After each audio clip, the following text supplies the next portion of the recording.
Hey, everybody. Thanks for joining us on this Monday, March 30th. I'm CJ LeMaster, your host, and that is not the correct lower third there, everybody. This is live television, live digital television, folks. And every now and then, the information that we try to put up here is we have an issue with it because of file issues, what have you. This is what we had tried to put up there. So David Archie making a little bit of an appearance in our digital news desk update. But anyway, that's my information there. That's my email address if you ever need to get a hold of me for story ideas or what have you. I'm the lead investigative reporter here for WLBT and also, of course, your host every weekday at 1 o'clock, except for days when I am out of pocket for breaking news or stories or other things like that. So we appreciate everybody joining us right now. Got a lot of you watching on Facebook and our YouTube live stream, also our OTT platform as well. We want to first get to a story right now that is breaking from WLBT.com, and you can get more information there. But we're going to show you what we've got at this point, and that is the story of an officer-involved shooting, police killing a rape suspect in Indianola. This is the information we currently have on our website right now. Person wanted on a rape warrant killed during an officer-involved shooting at a home in Indianola. That's in Sunflower County. According to the spokesperson for the Department of Public Safety, the incident happened on Mill Street today. Agents with the U.S. Marshals Service were attempting to serve a warrant for rape on the person when the subject displayed a weapon toward the agents. The spokesperson, Bailey Martin, said that the agent then discharged his weapon and killed the person there. The person's identity not released. So there's a lot of information we don't know at this point. The state's Bureau of Investigation is handling the investigation at this point, which is pretty standard procedure in these cases. Any officer-involved shootings in Mississippi are investigated by MBI. So again, whenever we learn more information, we'll try and get that to you. But this is all we know at this point. Still a very developing situation at this point on this Monday. Annie Jackson offering hearts and prayer hands. And Miss Annie, we appreciate that. Always could use some positive thoughts and prayers and love. That's a great thing to be able to see. We got some other breaking news too. This is a story that we've been following since yesterday. A lot of the reporting coming from our sister station, WTVA up in Tupelo, my old employer. I used to work there many years ago, more than a decade ago. But we are following this news. It's out of Attala County, where 3 people are dead after a shooting and manhunt. And so now we know that the man himself was, we originally thought that 3 were dead and there was a manhunt, but now we've learned that the man, one of the people shot and killed, was a man who tried to break into a home in Attala County. So instead of there being 3 dead there, you've got a situation where one person had shot and killed those other 2. And what police are telling us at this point is that they, in turn, shot back. And so certainly a tragic situation. Here's what we know at this point in terms of Attala County. We know that the man was identified as Chris Hughes, 41. Authorities were told that he had been picked up and was a passenger in a gray GM truck. 67-year-old Tim Lawrence was pronounced dead at the scene as well. Now, again, we don't know. Those are only 2 individuals, so we don't know anybody else at this point. Here's what we know. And again, this is a developing story, so my apologies, folks, for kind of being all over the place here. But what we can tell you is that the first shooting happened around 1 p.m. yesterday when deputies and EMS were dispatched to County Road 1107. We've been told that a man had been shot in the road.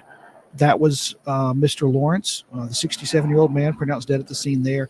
At that time, Chris Hughes was identified as a suspect. Authorities were told he'd been picked up and was a passenger in a gray GM truck. Well, at 3:20 p.m., deputies were dispatched to another shooting on County Road 1141. A gray GM truck matching the description of the one Hughes was believed to be in was found wrecked. The driver, Jeffrey Mallett Jr., had been shot. He was later pronounced dead. Those two scenes approximately 4 miles apart. Shortly after that, and this is the new information that we needed, Hughes, it appears, had attempted to break into a homeowner's back door. The homeowner fired a weapon, striking Hughes. He was later pronounced deceased on his way to the hospital. So 3 different scenes there involved. This individual, Hughes, accused of shooting and killing one man at one location, then 4 miles apart, shooting and killing another person at another location. And then when he attempted to break into a person's home at a third location, that person then shot him, and that ended up being the fatal shot. So again, a lot of information there that we are trying to get more information on, a lot of details that we're trying to get more information on, I should say. And at this point, our reporter Adarius McCormick is at last check was headed up that way to Atala County. We'll be having more information for us in our early evening newscast. So please, be sure to stay with WLBT and WLBT.com for that.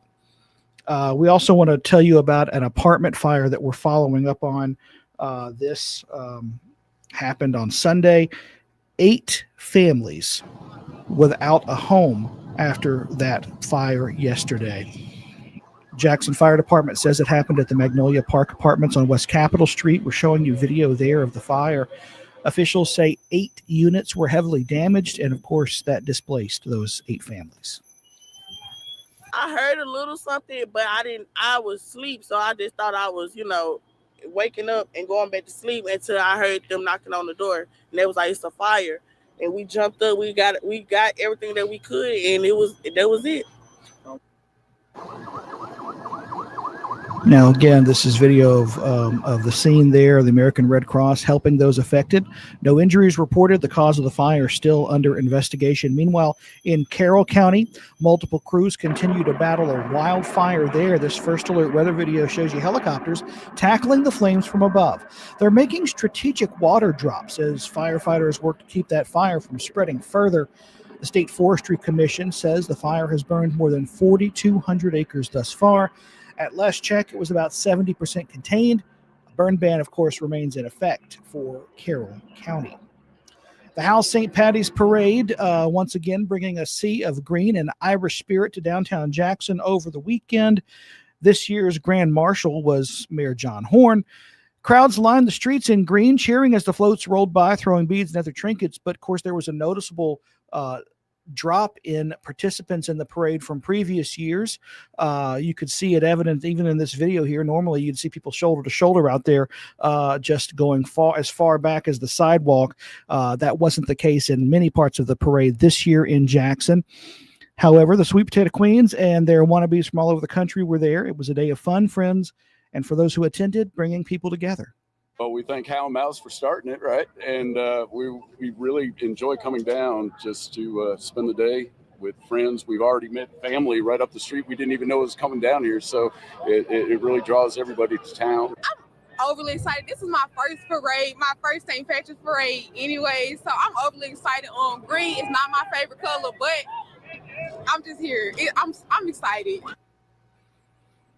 That parade was followed by a big after party at Hal and Mal's in downtown Jackson.